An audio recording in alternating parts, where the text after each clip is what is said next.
Da da da dum, da da da dum. Sorry for singing. That was a stupid idea. Hello and welcome to the Flow Chats. My name is Floris. I guess you can call me Flo. And today you're listening to a conversation with Gil Hockman. I always want to call him a Joburg-based folk singer, and then I realized that he's spread his wings and changed his description a bit. When I first learned about him, he was a Joburg-based folk singer. Very interesting guy with very interesting music. But one thing I find really fascinating about him and really interesting about the music he puts out and the journey he goes on is that with every release, with every album, it sounds different. It sounds kind of different genre-wise and intent and emotion-wise, and it definitely feels like this is someone you're listening to, someone who's gone on a journey or who is on a journey or is changing it up and delivering new things every time. So yeah, fascinating guy to listen to and look at, even just from like a discography point of view. If you go listen to his stuff online, he is releasing a new album. It's coming out next week, or the week after this podcast drops, at least 10th of November 2017. His new album called Becoming is being released, so go get yourself a copy or check it out on whatever streaming platform you like or whatever.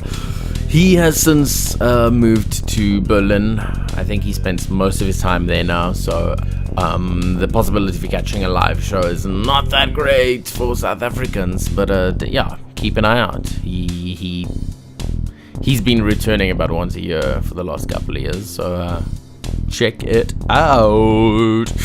In other The Flow news, remember as always to go check out our blog at theflow.co.za, like our Facebook page, follow us on Twitter and Instagram and the things.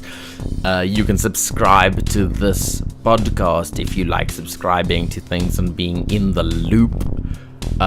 In whatever podcast app you use or platform you use. The latest episodes are always on SoundCloud, and I try YouTube. But yeah, if you've got an iPhone or iTunes, just go to the podcast section and search for the Flow Chats and click that subscribe thing. And if you've got anything else, whatever you use to listen to podcasts, there are tons of things. I don't know them all, but yeah. Do the thing. Subscribe to the things. Be in the loop. Be one of the cool kids. You know, like me. Cause I'm a pretty cool kid. Okay. Enough nonsense. Let's listen to Gil Hockman. Your first sort of musical thing I'm aware of is Buck Fever Underground. Yeah. Was that the first band you were involved with? Yeah, no. I mean, I had a couple other bands at university which didn't really get beyond the student open mic session, and then Toast and I were already friends, and one of those bands broke up, and Toast asked if I wanted to. I didn't even think he said, "Do you want to be in a band with me?" Just it's like, "Do you want to do something together?" And yeah, we had a practice session which lasted about 2 or 3 minutes, where I played the very few things I could play on guitar, and he was like, "Yeah, that's fine." And that was that. And then we just so that was my first musical thing. But it's in terms of anything that lasted more than a few months. That was that, and it was really the only musical project that I had until now, until doing my solo stuff at least. And like, about when did that happen? When did that start? The Buck Fever. Yeah. In 97, I think, or maybe even. Yeah, I think it would have been 97, sometime in 97. So that's also kind of pre-MySpace. Yeah, it's pre-everything. It's almost. Yeah. And it's not pre-email, but it's close to pre-email. Yeah. You know, there wasn't. To put it, I guess when we recorded our first demo and our first album, that was recorded digitally, but it was a really big deal that it could be recorded digitally. Oh, yeah. Like, I remember we were in the we were both studying journalism, and a friend of ours was studying radio, so he could take us into the radio recording studio where we could record our demo, and it was really on one microphone, these sort of microphones that presenters would have used for interviews, and we just we did the vocals and we did the guitar and cut and pasted the guitar because I couldn't actually play the whole thing. But they had just moved from going reel to reel. Like when we were in first and second year, if you did your radio prac was on reel to reel and cutting the tape with marking it with chalk and cutting it with a blade and sticking it back together. And they just gotten this, I don't think it was a Soundcraft sound card, this big thing. Like you'd fit it into a rack, and it was like, wow, they have this thing that you can record wave files and cut them up and stuff. So, but yeah, there was no MySpace. There was the web wasn't how it was. There was just really basic HTML. There wasn't. There was no Amazon. There was no Google. It was really, I think a lot of us were still using DOS stuff to send emails, if anyone remembers what DOS is. So the thought of MySpace came up because I think it's a lot easier nowadays, I think, with Facebook and stuff, to have a nothing band that never gets anywhere, but you still have a Facebook page. Yeah. There's some like mark you left, even though it gets lost in the sea of everything. Yeah. There's something permanent. Yeah. Stays somewhere. Yeah, I think so. But I think now, just thinking back on it, we were really, at the beginning, we were really nothing band. Like we still don't really have songs. We're not a traditional band. But it was me and Toast. Toast had a pile of lyrics, and I played really bad improvised acoustic guitar. And we were just a noise in that way. But we had a lot of fun making posters and for every show we played, we'd make funny, like pseudo socio-political posters and put them up all around the campus. And that was we had a lot of fun with that. And I don't know if we would have done the same thing. Maybe we would have, because we were in Grahamstown and it's quite a bubble there. And so you feel like you can actually interact with people. But not having any other means to do anything, we were involved sort of in our physical environment a little bit. I can't say what it would be like now. But now it doesn't really feel like you ever have to make a poster or a flyer and put it anywhere, unless you're really popular. And even then, probably not. I think, and all the like Facebook and that stuff. In the end, it's just all very generic spaces where you can only do so much with it. So I don't know. I think on the one hand, it is much easier now to get your music out there, but I don't know if people necessarily interact with the world, the physical world, the same way, or if it makes a difference. It's reminds me of something I saw on YouTube, and I think it's Quentin Tarantino or Robert Rodriguez, who specifically addressed that Rodriguez's first movie he made was like a really super cheap thing, but it like made waves and people watched it and things, and someone at something asked him, but is it still possible to do that in an age of like YouTube, where people can do stuff for so much cheaper and get it out there? And their answer was, it is still possible, but your thing just has to be so much better now, because it has to stand out of the sea of material that's out there. Yeah. And I'm not sure if things have to be better. I think timing. I guess it's the same, because everyone now has access to everything. Everyone always had access to a photocopy machine. Not always, but before the internet, everyone had access to a photocopy machine, and you could do whatever you wanted with that. Like, we had a bit of access to computers that we could make posters on, but which was really just putting text on top of a photograph. But if we didn't have that, we would have had access to scissors and paper, which would have been the same for everyone. And I think for me, it's always having something interesting, because Back Fever was always interesting, even when it was crap. It was interesting to some people. The lyrics were always great. It was always sort of way left of center, so that if you were looking for something like that, it would intrigue you, even if the quality wasn't necessarily always the best of the music. But also there's always needs to be that, but also it always needs to be lucky. You know, we have had a career because there was the Geras Vierdop. I don't even know if it was the Geras, the TV program, had a annual songwriting competition. Okay. And a friend of ours was entering, so we entered because it was an excuse for us to record a song. And then that's when we were in the studio using that equipment. And so we entered, and we ended up winning the alternative section, which obviously has partly to do with Toast's lyrics, which have been really great from the start, but also because I think already we were involved in the music scene, and Toast also had made a name for himself in the Afrikaans sort of music scene, and being Rhodes journalism students, we were at all the festivals, and I feel like also probably the judges on the panel knew who we were. Not that they had any bias towards us because we had never performed, but they were like, oh, it's these guys, oh, that's pretty cool. And as soon as people know who you are already, you're in the door. Then you have some opportunity, which even if it's not obviously in front of everyone else, I think that happens. And so I think we were worthy winners, because I think there was always something special with Buck Fever, but I think it helped that we knew someone who was entering the competition, so we knew about it, so we also did it, and she also ended up doing well in the competition. And then the next thing is we have someone who can record. We've won a prize to record a CD. Okay.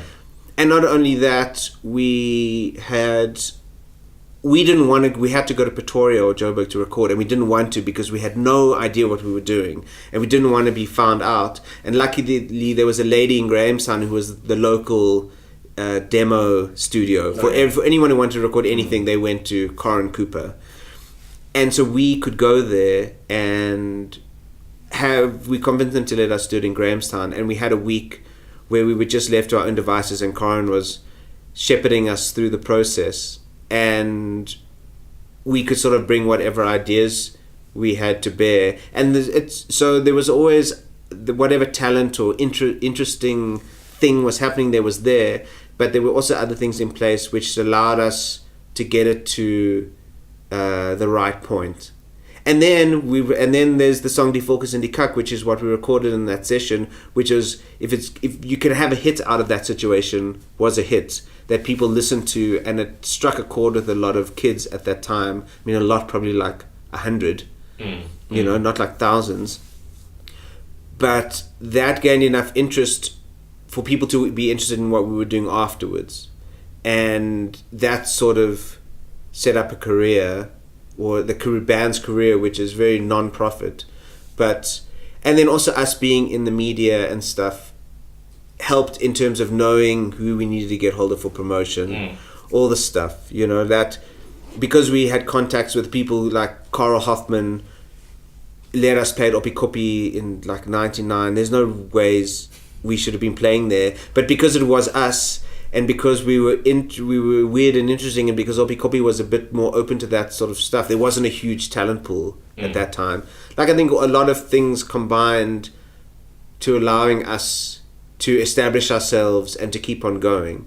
You know, a lot of it has to do with the people in the band, obviously, and what's coming out. But also, I think sometimes, in a way, talent isn't enough. And you need to just strike it lucky, or you need to do it for long enough that you can get lucky. And we got lucky in the beginning, and that meant that we could do it for 15 years. I don't think the band would have lasted otherwise. If we had not recorded that CD, I don't think we would have gone beyond university, because there was no there would have been no momentum. Yeah. And we wouldn't have put that money in ourselves. I don't know. It must have cost 10,000 Rand to record that album, and to print all those CDs. Must have been we printed 1,000 CDs. It was 10,000 Rand just for the CDs, probably, and more expensive in those days, probably.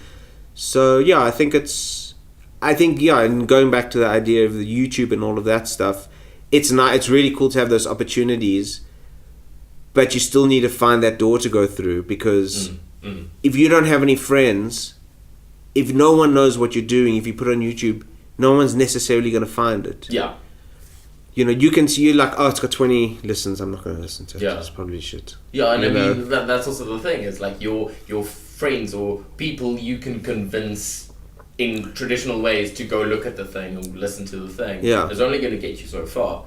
Yeah. You know, I mean, to really make it big as a sort of a YouTube hit or whatever, you need it to spread, like virally or... Yeah, and you can't, it's not a magic, it's not like I'm going to make a viral video. Yeah. It's like, what is that? Yeah. You know, it doesn't necessarily have anything to do with you, Yeah. whether it's a viral video or not. Yeah. So, yeah, university, where this all started, that's Rhodes. Yeah. And you were journalism students. Yeah. So... Did either of you sort of stick with that? With journalism? Toast has. Toast is the senior travel writer at Go and Weg magazines. And I mean, that was a traditional sort of career path. I think so. Study journalism, get a job, stick with it until you get somewhere. Yeah, I think so. I wouldn't necessarily say it was... Well, maybe it was traditional. I mean, yeah, I guess when you get into it, journalism is not... It looks traditional, but the people inside it generally are very not traditional, you know? So yeah, I think Toast has gone that way from start to finish. I don't think he's done other stuff, but I think his mainstay has been journalism. And I still do a little bit of it. Like every now and then I write a column or something, and I do some copywriting. But yeah, for me, I think I would have been very happy to have gone that way, but it just... As things turned out, it didn't happen because, yeah, I really wanted to be a newspaper photographer. I really wanted to be a band photographer. And there was, you know, at that time, I don't even think it's possible to... I think you can probably be a band photographer now if you're doing advertising and stuff, work on the side. And the newspaper jobs, it was just sort of miscommunication where there was a job opportunity for me and I didn't realize... And I ended up just going away for the year to get away from the pressure of having to have a job. And even then, like, I was in London for a year and I wrote a few articles for SL Magazine and stuff. So I was still pretty amped on being a music journalist. But when I got back to South Africa and I went to Cape Town, I think I had a natural sort of entrepreneurial itch that ended up... I still did journalism stuff, but I started doing... promo work for live music venues and putting on events and stuff, which that took me more into the music industry. But I think if at that point, you know, it had been I'd been living in the United States or London, where there was a really thriving music press, I think I would have just been trying to become a successful music journalist. I wouldn't have done the other stuff because I didn't want to be... That's where my interest lay. I didn't want to do other stuff, you know, for better or worse. I just picked the music industry over journalism, you know, not necessarily that there was more money there, but that just felt like I'd rather fill my time with that than, weirdly, what I'm doing now is doing like copywriting to fund music. There I wasn't really, at that point I wasn't really interested to do that sort of stuff. So then, have you always been really keenly interested in music? I mean, even as a listener or an observer? Yeah, I think, and I definitely grew up with it. You know, I listened to, like when I was a kid, I listened to the radio all the time. And probably my biggest influence was David Gresham used to have a top 40 show on like Monday nights when SABC closed down, and then it would become Radio Orion. And that's where I really had my music education. And so I really liked it. I didn't buy a lot of CDs as a kid or a lot of records or tapes at the time. But yeah, I think looking back on it, I wasn't really like a hardcore teenage fan until I was like 15 or 16 when friends at school introduced me to REM and other sort of college rock stuff from the States, and then the other stuff like Green Day and Offspring and that sort of stuff. But I don't know, like when I think about it, I was always into music, like it was, but at some point yeah, I think I became a fan. Yeah, I don't know. Yeah, I was always into music, but like when I think about like other people who were like into stuff when they're 12 or 13, I feel like I don't know if I was a fervent fan that young. You know, there was a guitar in my house and I never thought to learn. I looked at it once and I was like, I don't know how this works. I tried to play Blowing in the Wind with the chords from the book, but it didn't sound right. And I didn't know what I was doing, and there was no one around me to be like, oh, it's like this, you know. So yeah, I think I've always been as a fan, but I think when I got to university, I really embraced the idea of being a music fan, like going into the library and looking for newspapers with articles of REM, and because there were also other people around, it was sort of like legitimized to be really into stuff, you know.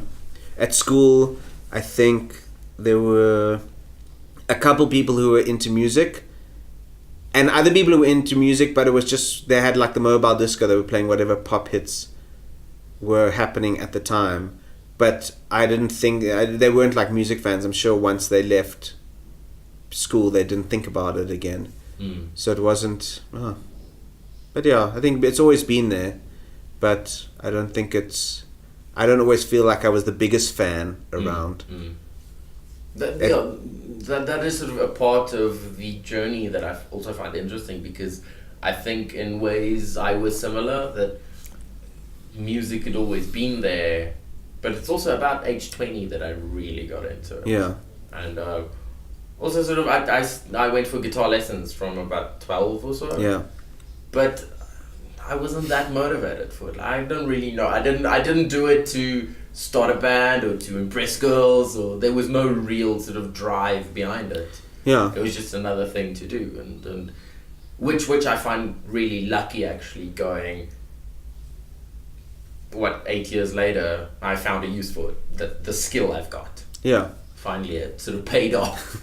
Yeah, I think it was similar for me. I think when I looked at guys at school who could play the guitar and did the band shows after school assembly and stuff, what they were doing looked cool, but I think more than anything, I envied the fact that they were involved in something.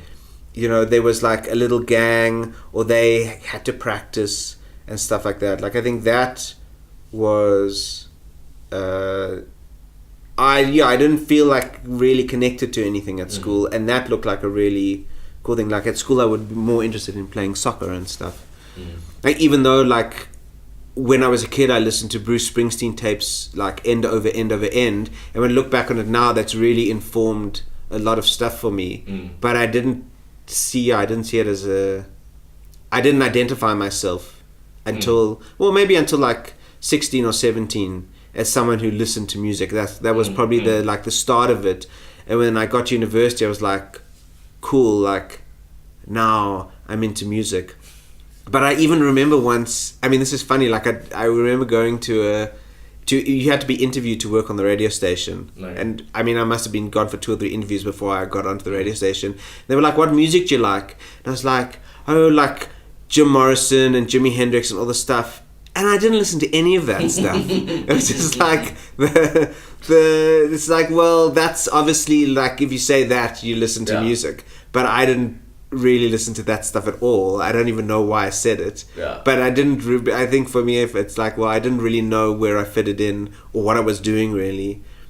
And I mean, I was listening to like Oasis and Blur and REM and the Stone Roses and stuff, but that hadn't filtered through in a sort of identity way. And even when I started listening to punk music, it's like, yeah, I like punk music, but I'm not a punk. I like the attitude, but when I look at other people, they are punks. Yeah. I'm not a punk, but I like the Clash, and I like the Sex Pistols, and I like NoFX. But for some people, maybe I look like a punk, but they probably don't listen to music at all. I don't look like it, but through my tastes. But if, you know, when I once, years later, I was organizing a skateboarding event, and a skateboardy guy, like a clothing company guy, asked me what my favorite punk bands were, and I had to answer back in the emails like, this is probably the most obvious, lamest list of punk bands, and obviously the question is designed to show that I don't really know anything about punk music, which I thought was quite mean, but I was like, well, what can I say? So I'd heard about the Armchair Theatre, and so I just was like, hey, can I put on a short film festival? And because John has all these contacts, he helped me speak to some people, and I did I think for 2 or 3 months, like whatever, like a first Tuesday of every month or something. I did we showed probably 4 short films on each night, and that was sort of, I guess that's the first event I'd organized outside of Grahamstown. And then while doing the press for the Armchairs, they were having lots of like skateboarding film launches and surfing and quad biking. Like there was a scene of guys making those sorts of films.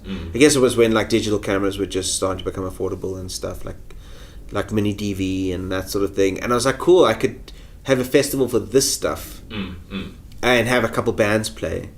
I don't know if I'd put on any music shows before that, aside from like Buck Fever stuff. So then I think later in the year, probably towards the end of the year, I did a extreme sports film festival. So I did that, and then we had like Hog Hoggity Hog and Fuzzy Gish, but I think in Leak and the Bouncing Uptones to do that show, like the award ceremony, and that went well. And I think we did it one more time. And the first year it was at the Armchair, and the next year it was we got the film showed at New Metro and had a bigger party at the end. So that sort of got me going into the event thing. And then the guy from the Armchair called me, and Carl, who was my boss, called me in and said he was closing the venue. And I very automatically said, well, why don't you sell it to me instead? Okay. So I took over the Armchair, and so for the next 3.5 years I did that. And so that was obviously just full-time organizing shows. We had like 6 shows a week, and doing that, and then doing some outside like big events that people come to us to help them do their events. And so that was, I guess, full-time. So that became my job. That's what I did.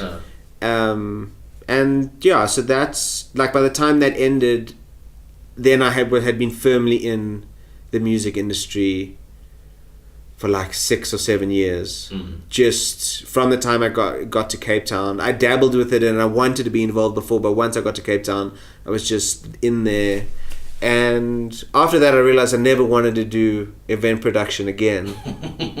At least not on a big scale. Like we did smaller stuff, which was really cool, and like I still do a little bit of that stuff, but then I was like, okay, I never want to be involved in anything to do with music ever again, because it was super stressful and we lost a lot of money and with the club. But then after a couple of years I was like, actually, like I'm not going to ever like rest easy unless I've tried to be a musician, because I think being a journalist would have been that sort of thing, like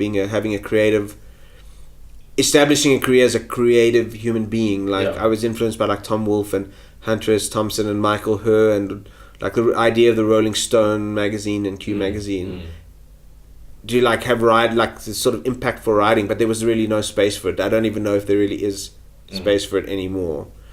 Where like the writing was the art form. I mean, I'm sure there is space for it, but I don't see it anymore. And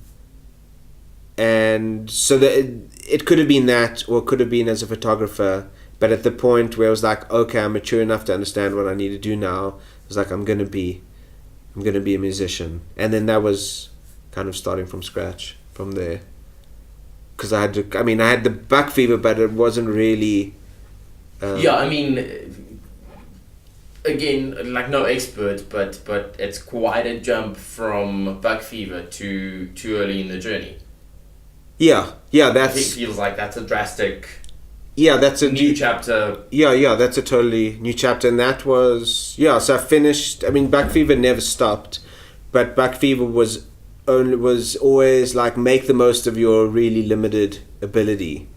At least for me, I think other like it was like, I have a bass guitar. I can really enjoy making noise on the bass guitar. I don't really know what I'm doing, but I can figure out some riffs and I can write stuff. I can guide the music around, but I don't really. It works in this context, you know. But yeah, to get to too early in the journey, after not really doing anything for a couple of years, somewhere in that point, I was like, I made the decision subconsciously, and I was like, okay, I'm going to learn to play the guitar. And at that point, I could play like 1 or 2 songs, a little bit. You know, I'd never sung in public, never written a song. Around what time was this? It was 2000. So if I arrived here came back to Joburg 2008, I think, middle of 2008.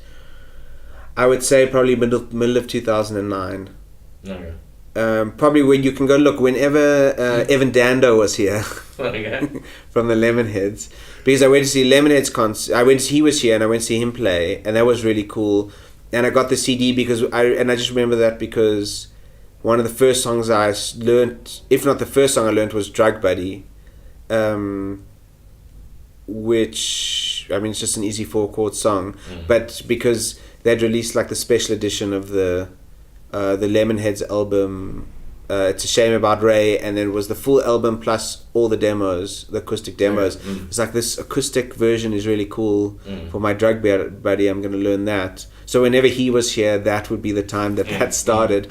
And then that was probably, if that was 2009, probably from like, maybe like April or May 2009, I was just learning songs and learning songs and learning songs. And this is also where like luck comes in, and it can happen in really small ways. Gary Thomas, who's Gary Thomas and was in Cabins in the Forest, I think they had just broken up, and he was coming to play a show in Joburg, and we had been friends. We had been friends in Cape Town. I'd met him through his brother, and I'd mentioned it to him. See, I'm not sure if it was like this year, if it was the next year, but at some point he had been here and I'd mentioned to him. He was like, what are you doing? I'm like, oh, I'm trying to learn guitar and stuff. And then he came up and he just asked me if I wanted to open for him. I was like, well, I have to say yes, but I've never done this before, and it's terrifying. But I got together a 40-minute set of the songs I was playing.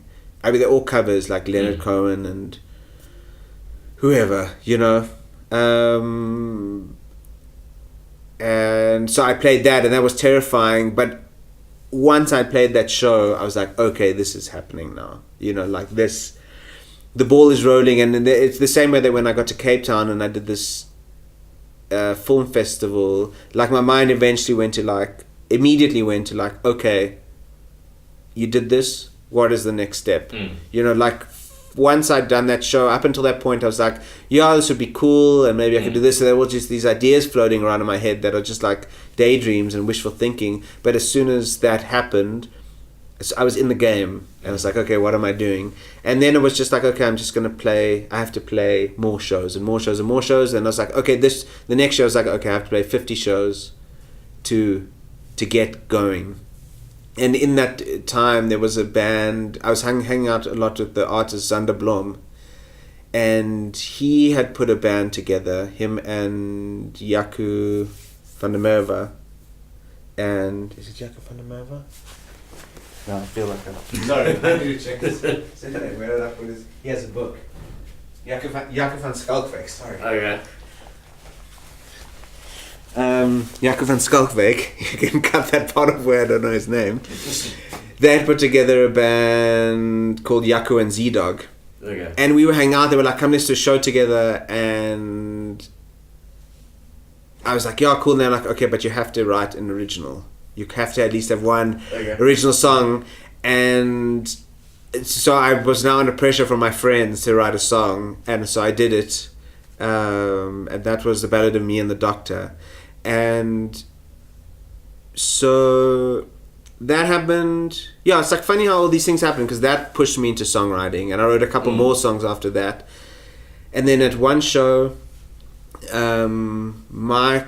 Michael Wright, who eventually became the drummer for Zebra and Giraffe, I had never met him. I think I played a show with Tori, and or someone, was it Tori? It was someone. I think, I can't remember. But he, after the show, he was like, "Hey guys, I'm starting a recording, a studio at home. If you want to practice on people, why don't you come?" I was like, cool. I phoned him probably the next day or the day after that. And that's where I recorded Too Early in the Journey. And I just went and played, like, I picked 10 or 11 songs that were like, oh, these are the ones I play best and I play all the time. And I did that. And so that was now end of 2012, because I think that came out in 2013. I can't even remember.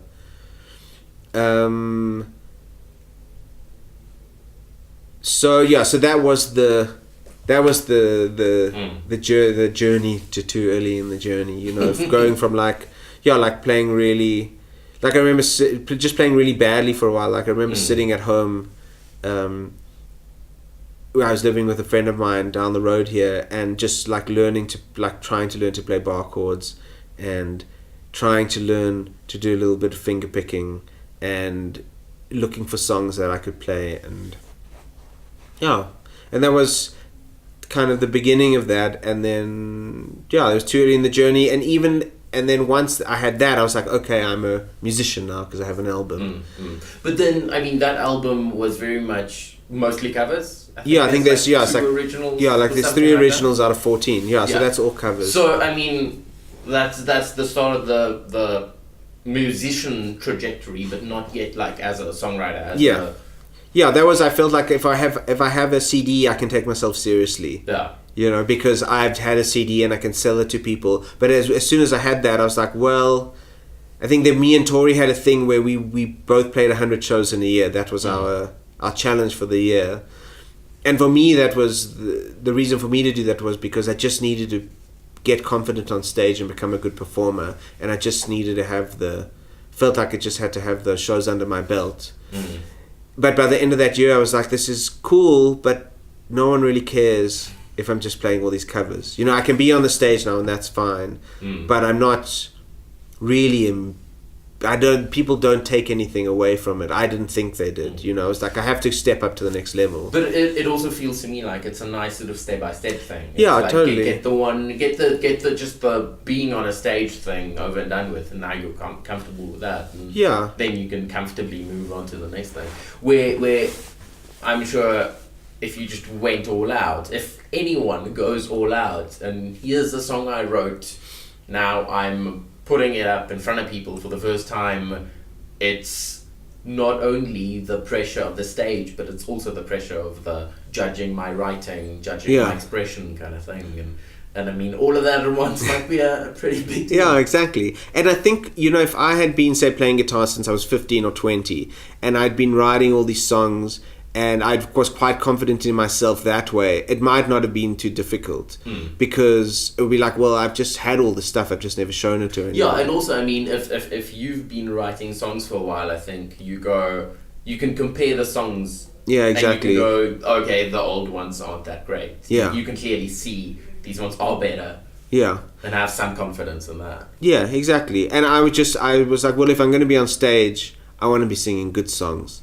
You know, at the very least, if people are listening, I want them to go like, cool, those are cool songs. You know, like, it's not illegal to play other people's songs. And I'd much rather in the beginning be playing stuff that I'm really confident in. Then like, like at that point it was, like you said, like being on stage was enough. I didn't want to be like, I have no idea how to write a song. Like the idea of writing a song at that point was terrifying. It was slightly more terrifying than just as terrifying as being on stage was, you know. So then, the Ballad of Me and the Doctor. Yeah. Is it that like just that feels very much like just a true story, sort of a journal? Yeah, it's totally. And do you think that was a sort of an easy idea for a first song, instead of going all out, I'm just going to take something that happened and put it on paper? Well, like I said, I was under pressure to have a song. I had like a week. I had to have a song. I think I was really... At that point, I was definitely in the mode of like...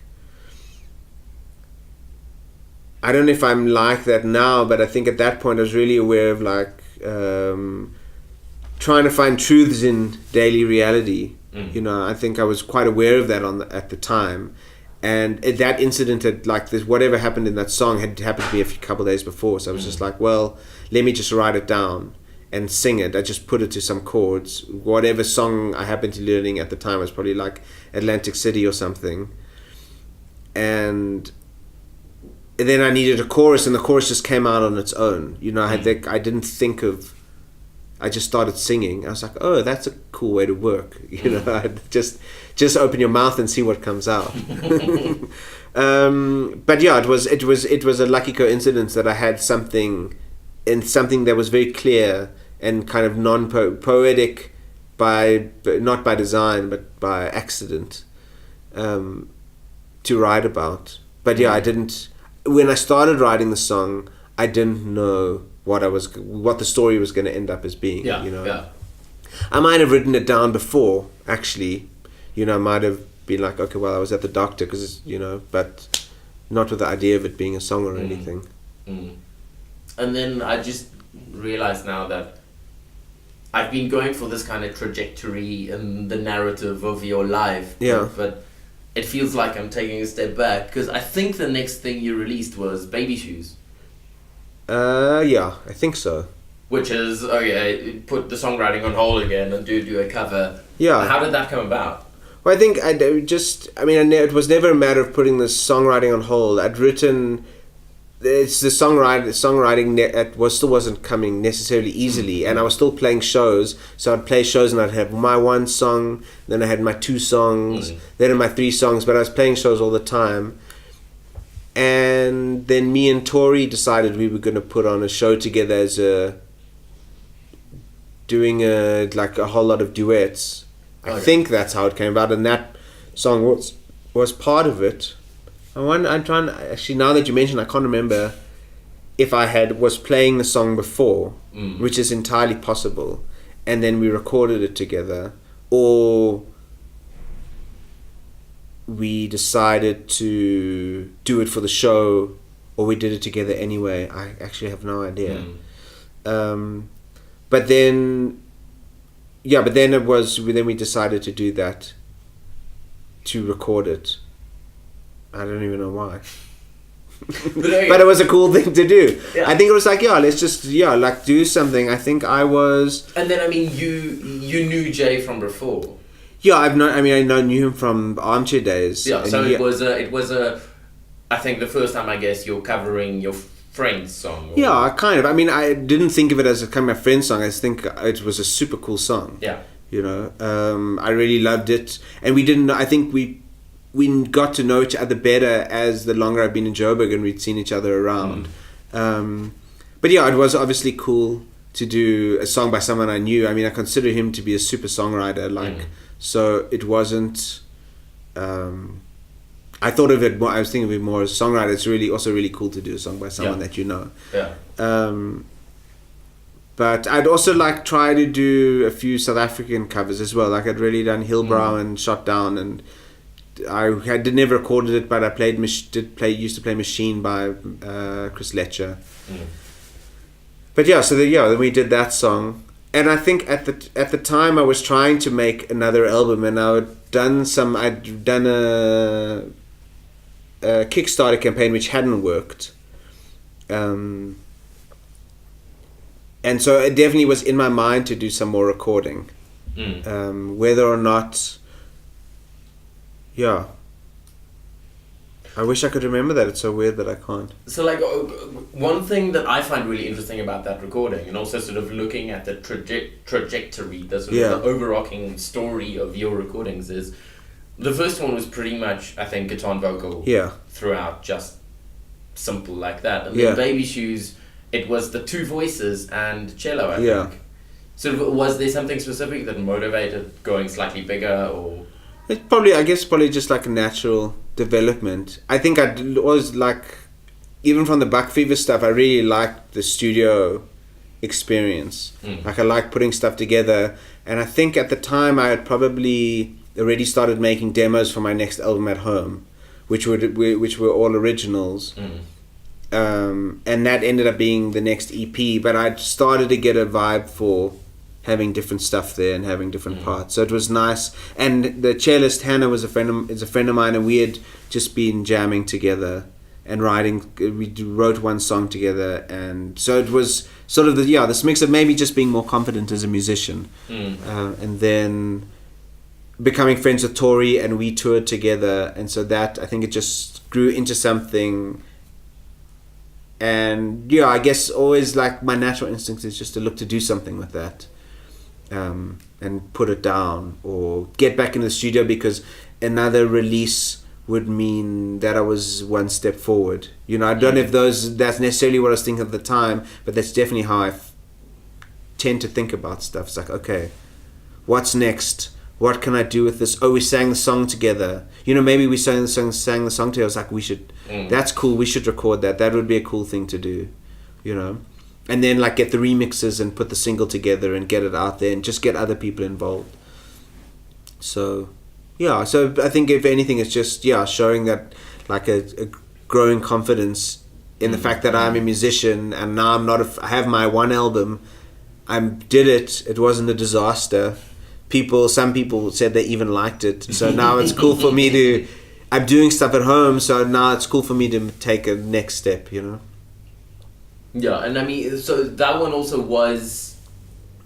Where did you record that? What was that? It was at Michael Wright's studio. Okay. So just in his like the bedroom and the garage, which was being converted into a studio. Yeah, and that was also probably just a couple of hours.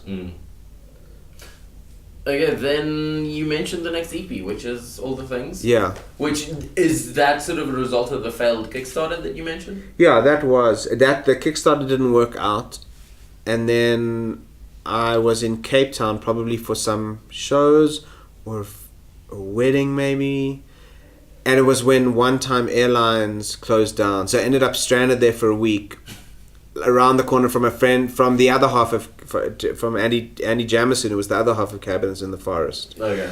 And I just went to him and was like, well, I have these songs that I was going to do and I don't have anything to do with them, so maybe we can record a demo or something.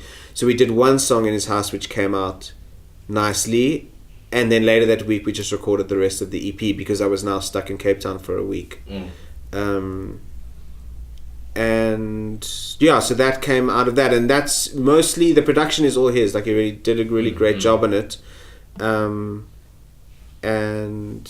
yeah, so that was, and I had like, my budget was like 3,000 Rand or something, or 4,000 Rand for him just to do the whole thing.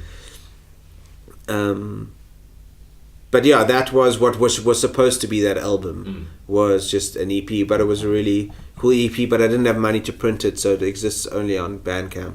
But that was like, this is cool, this is starting to sound like real music, with songs that I wrote, with backing vocals and other stuff, which mostly was him, but it was like, okay, this is cool now. You know, I can do this. I feel like that is a clear sort of step towards it's definitely a huge step from the previous stuff in terms of how it sounds and stuff, but it also sort of makes sense in a step along towards sort of the next album in terms of sound and voice, I guess. Yeah, that definitely, because that experience definitely gave me confidence to try it on my own. I felt that still I probably couldn't do it that nicely on my own. But I was like, well, that's how he did it. Like, that's how Andy did all these things. That's where he gets the sounds from, and that's how the process works when you're putting in different stuff. And then I came home and I think maybe I hadn't been making demos before that, but definitely after that I was like, cool, the next album I'm gonna just demo the whole thing. Like, I started recording a lot of stuff at home on a little 2-channel sound card. I got a 2-channel sound card and a microphone, and then just started recording a lot of stuff, and I built a little blanket vocal booth, and so that gave me the confidence to try and experiment. Just seeing what he had done, it's like, okay, cool, I can start working towards that. But then the interesting thing that happened was at that time I broke my shoulder, so I couldn't play guitar for a few months. And then I started messing around with synthesizers on the computer, just like MIDI synths and stuff. And that obviously lends itself to lots of layering and stuff.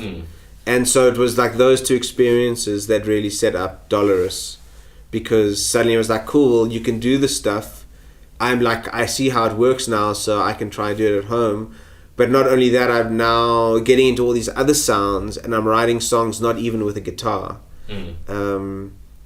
And that sort of got me into the space. Was like, okay, cool, I'm now ready for my next album, and now I'm ready to even like kind of be more expressive in terms of what I like. Because even all the things, and like this is not to like disassociate myself with what I did before, but I'm not a folky at heart. You know, like I really enjoyed playing them. I love those sad, slow songs, but it's not all that I listen to, and it's not.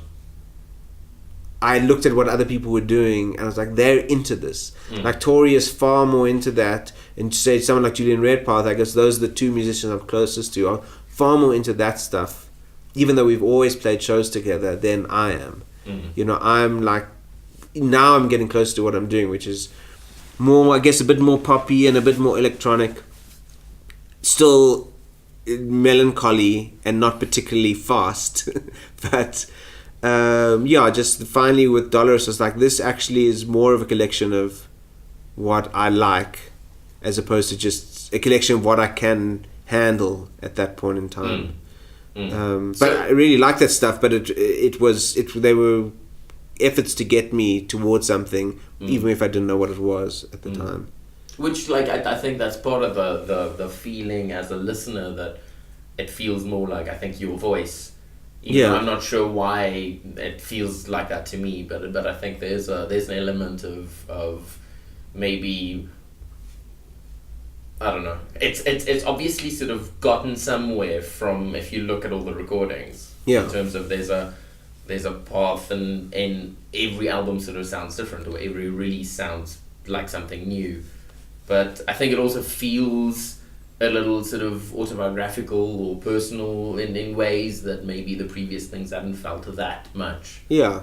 But I think, for Too Early in the Journey it is what it is. It's a collection of covers, and it's a collection of covers that I can play at a speed that I can play them. You know, and then, all the things is definitely they're my songs. They're all true.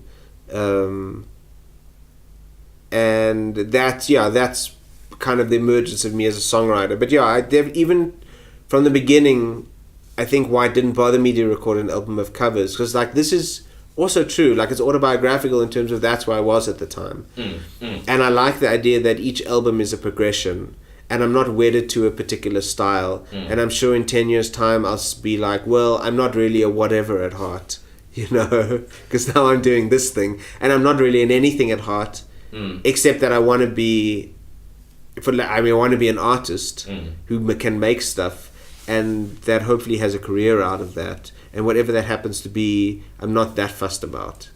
You know, I just, as long as I like it at the time and it's meaningful for me at that moment, and that I can look back on it and go like, that's totally where I was. I can remember that, and that's good enough for me.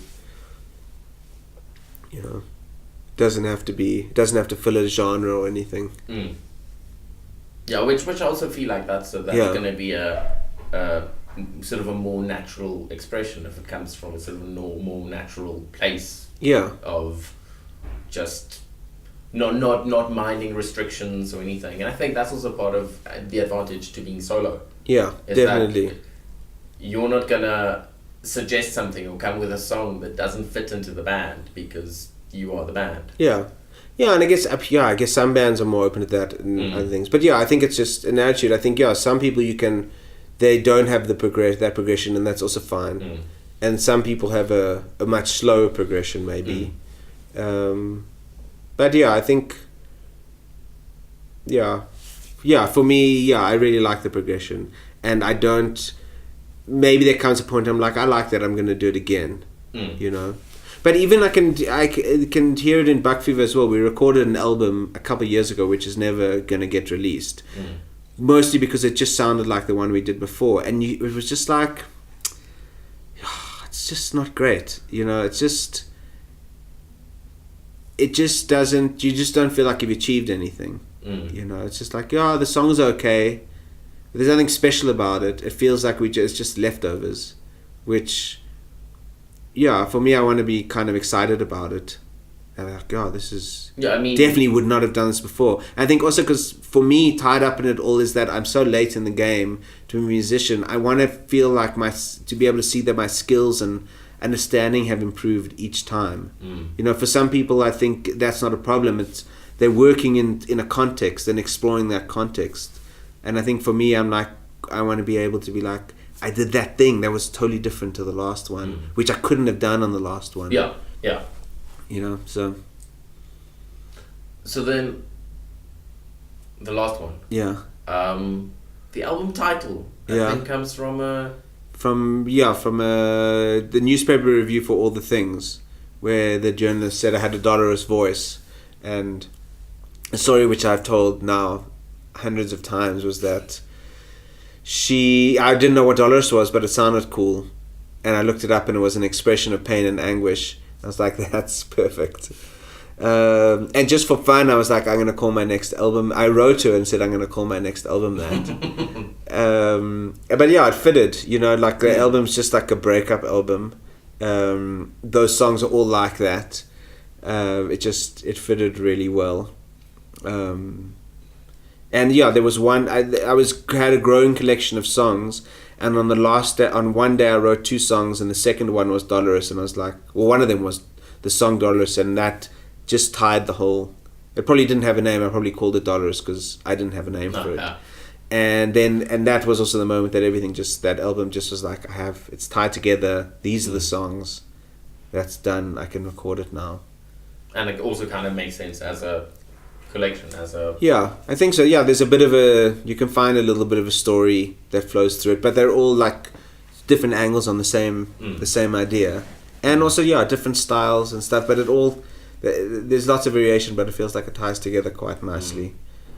And then that really made me feel like, okay, like now I'm standing on my own 2 feet. I can record I did it all at home, in this room, and I replayed most of the stuff myself, and that was just a really good feeling to have it finished.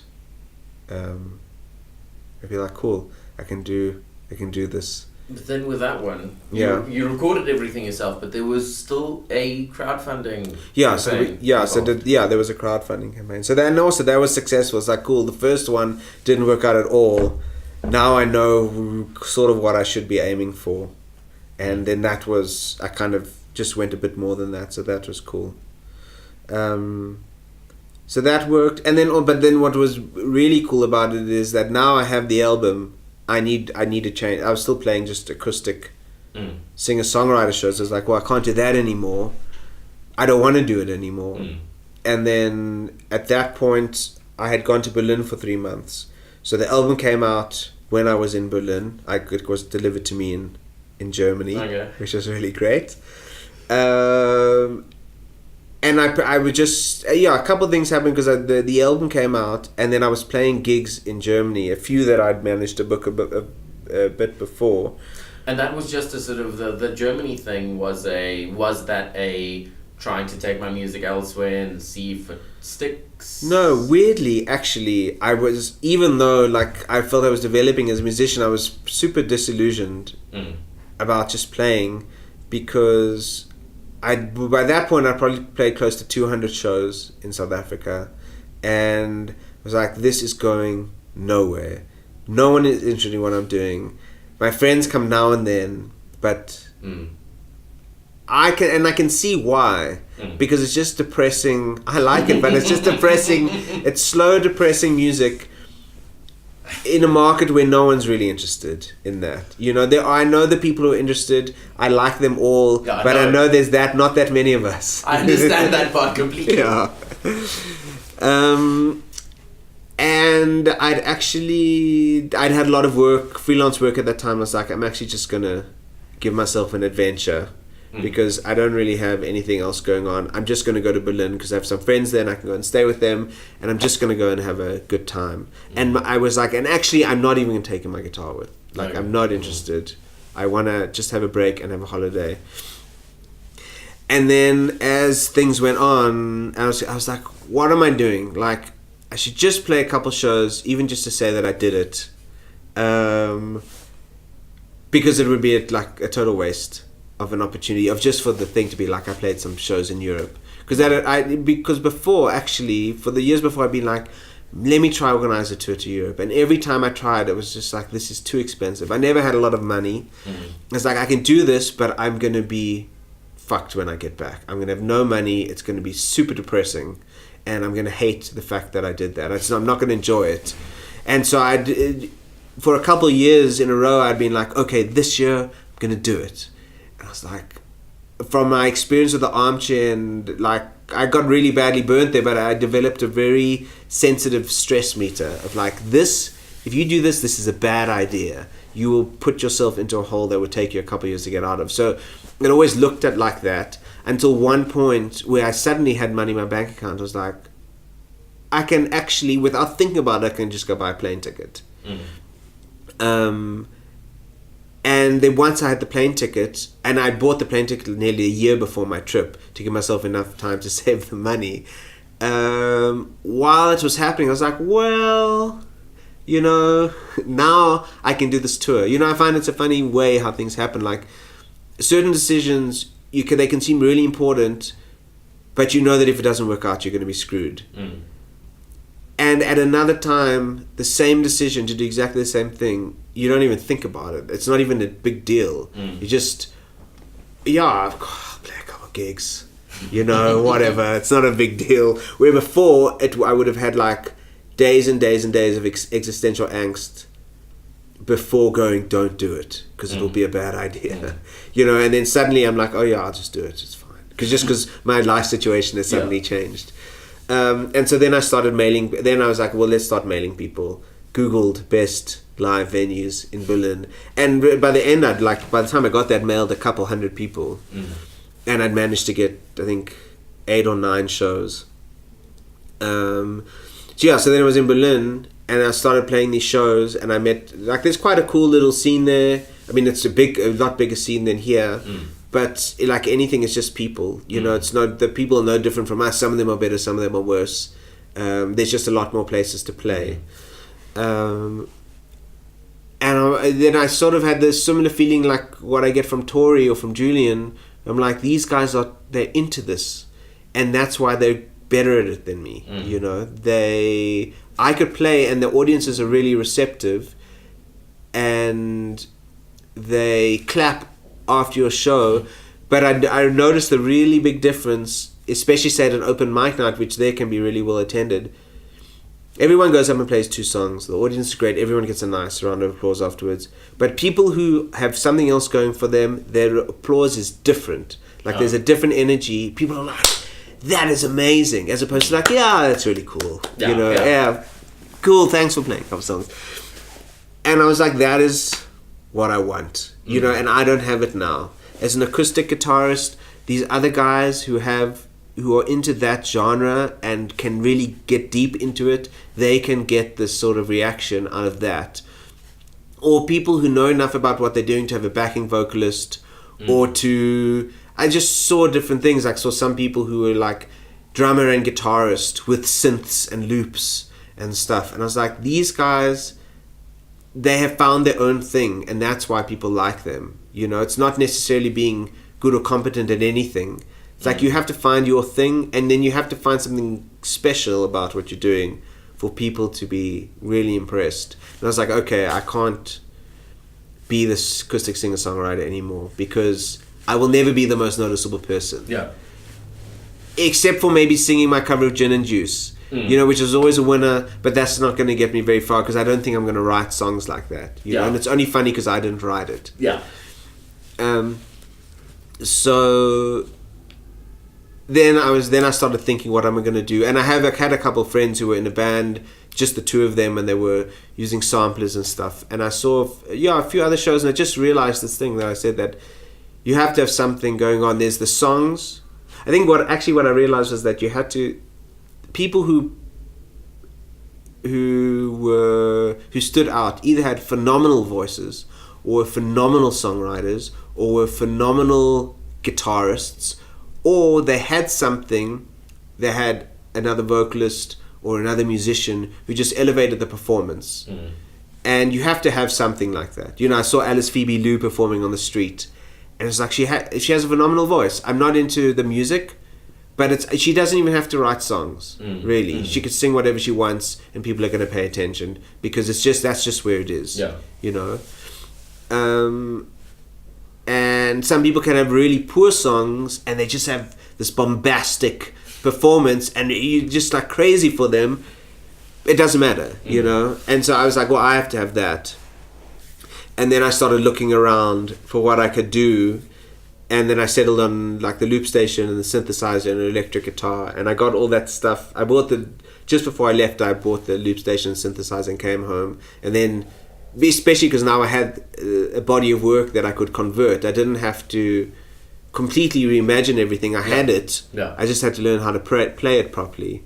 And that's what, then I came home and started to get into that, which is really a big next step. And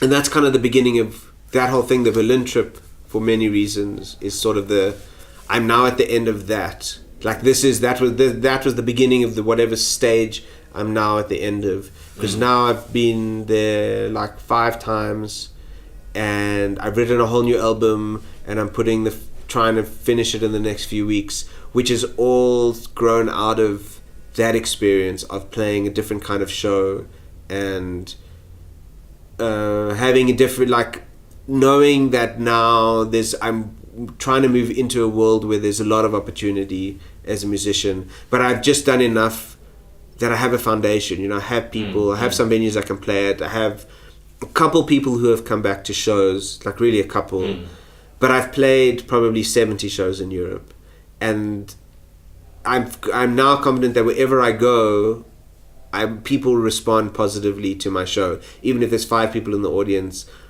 You know, you play all these shows that no one's ever seen you before, they're never going to see you again, you get a really good response. Yeah, I mean, that feels like a win to me. Yeah, that is, and it's the beginning. Yeah, and it's the beginning. It's like I'm not selling a lot of CDs yet or whatever, but it's just to know that it can be like, it can work. Like, I have a show that I can take anywhere, and it's worth the money. You know, like, I've had shows where it's been like, okay, my fee has been, say, €200, and no one has come to the show, and the venue pays me, and I don't feel bad about it, because I'm like, I'm totally worth that €200. Yeah. You know, like, I work really hard, and just because no one is here, it's not my fault. Yeah. And the people that were here had a good time, and I'm comfortable with that. You know, I think as a singer-songwriter, I would have felt like maybe a little bit uneasy about it, because I was like, oh shit, you know, maybe it's because I'm crap. You know, no one's here. But I feel confident to ask for the money, you know, which is a really big. It's a big deal to feel like, at least for me, to be like, yeah, like I get a standard reaction, and it's generally good, and that is worth a lot to my confidence, and it means that I'm now really feel like I can go and try and make a career for myself as a musician. You know, I mean, we feel that way from the beginning, otherwise we wouldn't try. Like, we deserve it. But it's really nice to come to that point where it's like, I definitely have something. I don't know what it is. It could just be a very small thing. But I have something enough that I have a ball I can now, like, roll up the hill. You know, it's definitely worth the effort.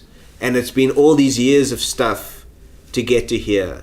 Like, from like the beginning of learning to play some songs on the acoustic guitar, like, really in the beginning I was like, okay, I have to do it for at least 7 years before I'm allowed to change my mind, because that's how long it takes for something to develop. You know, I looked at my life in Cape Town, and from arriving there till closing the Armchair Theatre, it was 7 years, and probably more from like going back into Grahamstown and stuff, but that's how long an idea took to develop and to come to fruition and to finish. And also, I mean, 7 years is long enough that you can really say afterwards that I gave it a fair shot. Yeah, totally. and also to not have the pressure of I have to make it, you know, because you don't know what you don't like. You don't know what you don't know. You don't know how shit you really are. You know, in the beginning, and like I feel the same way about it. I don't feel any different because in the beginning my commitment is the same, my enthusiasm is the same. Just now, like the little steps I take are still little steps. You know, I'm always frustrated by my inability to play guitar. I'm always terrified to write songs. I always have to practice a lot. You know, that stuff hasn't changed. But I now have all these little steps that have piled up, and I have something to show for it. And I have a confidence that if I keep on doing that, I will progress towards something. You know, with some luck, it's a full-time career. But at the very least, I don't know, at the very least, I'll get married in a couple of weeks and move to Berlin, and I can earn money straight away. You know, I'm not afraid to book shows. I know that I'm not afraid of, I'm not shy of what I'm doing, you know.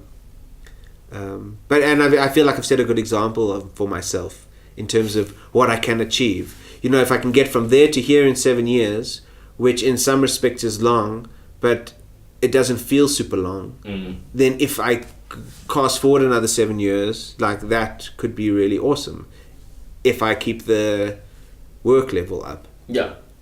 I mean, then it's just a case of not plateauing. Yeah. But and I keeping working and yeah.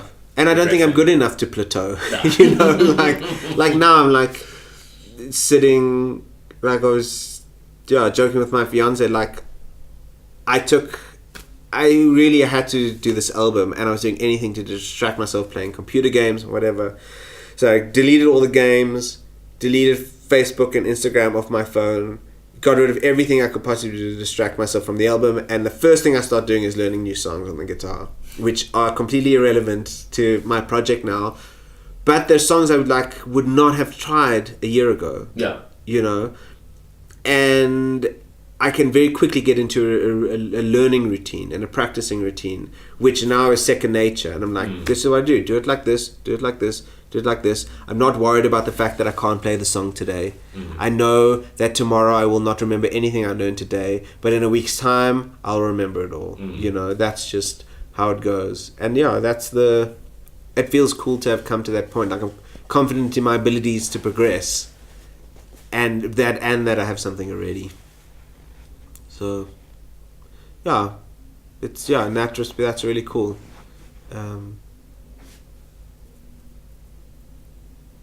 I think that's the end of that sentence for me. Yeah. It feels like a good ending to the conversation. Yeah.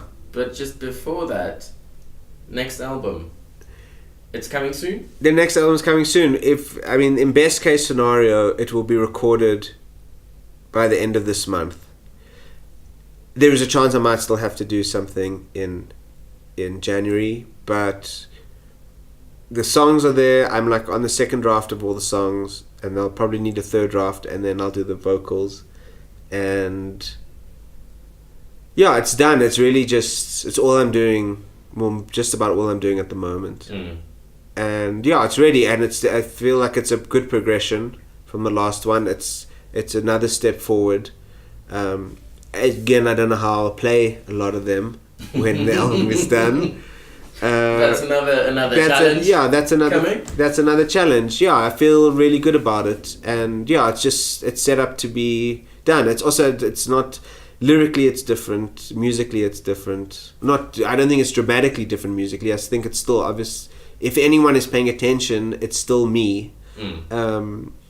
But it's not a heartbreak album. It's kind of, the album's more like about this stuff than anything else, and that's also cool. It's like, yeah, it's a picture of the last couple of years for me.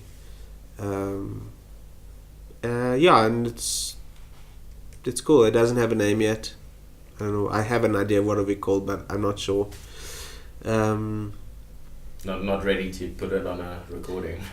Yeah, not ready to put it on a recording. It has a cover. It has someone waiting to mix it. and they had a successful fund crowdfunding campaign, which is also really cool to have that again. And I mean, all these things are a progression. Like there's always differences. In each crowdfunding campaign, there's been a difference. Some people were there from the last one. Some people from the last one weren't there. There was a whole lot of new people who I met on the road. Oh. It was like the same amount of people, but half of them were different, which is really cool. And also it's like, okay, well then what should I expect from the next one? Yeah. If 80 people donated to this one, if I'm going to really work at it then in the next couple of years, what would I don't know if the analytics, what are my measurables, like not necessarily in terms of success, but I should have another 80 new people on there. If no one is the same and there's still another 80 people, then that's a win. Things just mustn't stagnate, which I don't think they will. I don't think there's a threat of that. But it's interesting. I'm always interested in that. Like, what are the differences? What are the venues I'm playing that are different from 2 years ago to now? I mean, they're all different. Who the people are coming to the gigs? What are the sort of music I'm making? What countries am I playing in? And I think, hopefully it'll be remarkably different. A bit of the same and a lot of different in a couple of years' time. Well, I look forward to finding out. Thanks, me too. And hearing the new album. Of course, you can also hear Gil Hockman's new album by getting it wherever music is sold or streamed or whatever. I know if you are curious enough, gilhockman.com should provide all the info necessary. There's also gilhockman.bandcamp.com. I know he uses Bandcamp, and his new album's on there, available for pre-order if you're listening to this before the 10th of November. That's all, folks. Yes, that's all. Thanks for listening. Thanks for liking and commenting and giving feedback and subscribing and all the things. See you next time in about 4 weeks. Goodbye. Good night. Goodbye.